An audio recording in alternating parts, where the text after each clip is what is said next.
These major protests going on in India in recent weeks by farmers upset over reform, the Indian government under fire. But now you might call it Twitter versus India, or at least versus the Indian government, as the government in New Delhi has asked Twitter to remove all sorts of accounts, which they say are fake news and dangerous. And Twitter has removed some, but not many others, and it's leading to escalating tensions. Your read on this, Shruti?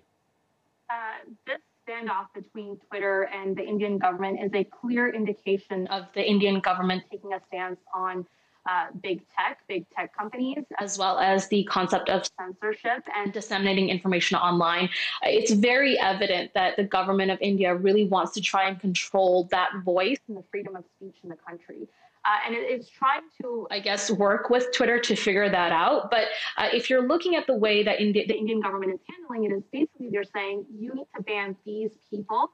Otherwise, you can't function in our country. And Twitter on the flip side has said we'll ban some of these people, but the others we're not going to ban because they aren't breaking local freedom of speech laws in India. So why should they get banned? So whatever happens now will be a clear indication of what democratic countries will do when it comes to looking at big tech, social media giants. India hasn't said if it's going to ban Twitter or not, but it hasn't been shy about banning apps in the past. Last year we saw it ban TikTok because of its feud with China. It banned several other China-based apps. And so will it ban Twitter? It's possible, but this is definitely a clear indication of a bigger stance that this government is trying to take with social media companies. Ritesh, your read and whether this is concerning to see what could happen in the days and weeks ahead.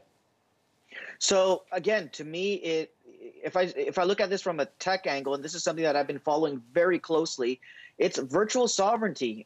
You got international platforms. Usually, majority of them are either U.S. or Chinese based, and they operate globally. And the problem is that you have the sovereignty of a nation. So in this case, there's the Indian IT Act. Other countries that face this as well, where they have their own rules and regulations, where they compel organizations to act in a certain way. And what do these platforms do? They go forum shopping. It's happened in Canada as well, where they'll actually go apply to a U.S. court or another court and say, this actually violates First Amendment rights in the United States, hence we don't need to comply.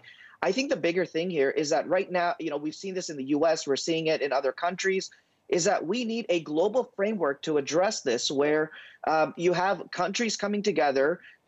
We've done this with trade. We're looking at this with trademarks, and we got to do this with content regulation in social, cyber, digital platforms. It doesn't exist, and until we address this, we're going to keep having this issue play out, and it's going to be devastating to platforms, countries, but more importantly, to individuals themselves.